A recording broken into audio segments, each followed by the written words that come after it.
Guys, naranasan nyo na bang manakawan ng gamit o kaya ng pera, ganyan? Alam nyo ba nung college ako, 2 beses akong nanakawan. At alam nyo ba, sana wish ko, sana may ganito noong college ako, tingnan nyo.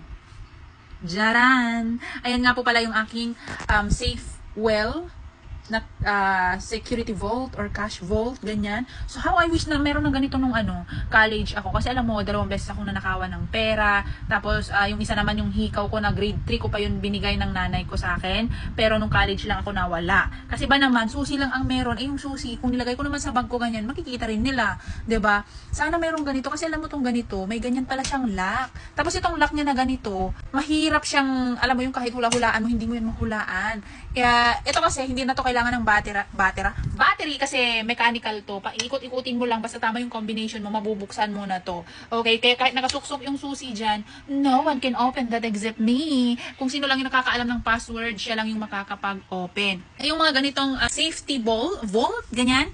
May mga electronic, yung pinipindot-pindot lang na password or pin code, ganyan. Pero ito yung pinili ko kasi less maintenance dahil nga combination lang yung kailangan mo dyan, ma-open mo na. Like, ikot-ikutin mo lang ganyan, tapos mabubuksan mo na. Basta alam mo yung tamang combination. Okay? So, kahit nakasuksok yung susi dyan, kung hindi mo na-set yung tamang combination, hindi mo yan mabubuksan. Tapos, kahit alam mo naman yung combination dyan, kung sakaling wala itong susi, hindi mo rin siya mabubuksan. Okay? So, that's how safe this vault is. Alright? So, kung may mga valuable things kayo, you have to buy this. Kasi, may peace of mind kayo dito. Kahit tulog kayo, hindi ito mabubuksan. Para sa akin, kasi alam mo ba yung may mga thumbprint, ganon? Pwede pa rin yun eh. Kukunin lang nila yung pattern ng kamay mo, pwede pa rin yun. Tapos yung mga pindot-pindot ganyan, paano kung pinindot-pindot nila, tapos nahulaan? Pero ito kahit ilang beses mo yan ikot-ikutin, hindi mo yan mahuhulaan kasi kailangan ituturo mo kung ano yung number na nakaset dyan. Ganyan siya kasi, guys. Tapos, solid yung material dito na ginamit. Hindi siya basta-basta mabubuksan.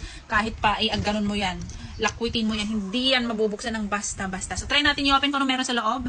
So, ganyan ang loob, guys. Merong kasamang ganito para sa mga valuables nyo. Like, kung may magagasgasan ba dyan, ganyan.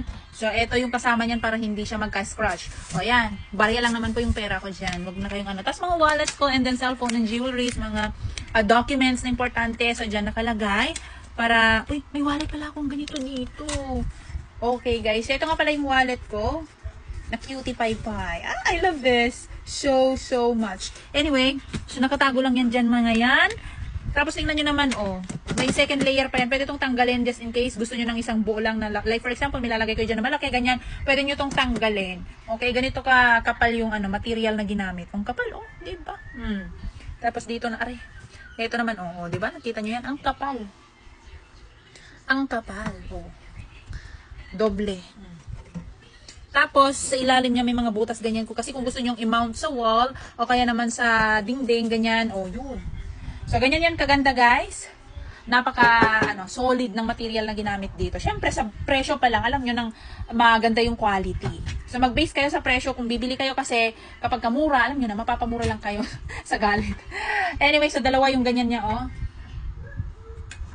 Ayan. Yan yung parang pinakalock niya. Okay? Ayan. Tapos, ganyan sa loob. Napaka-solid.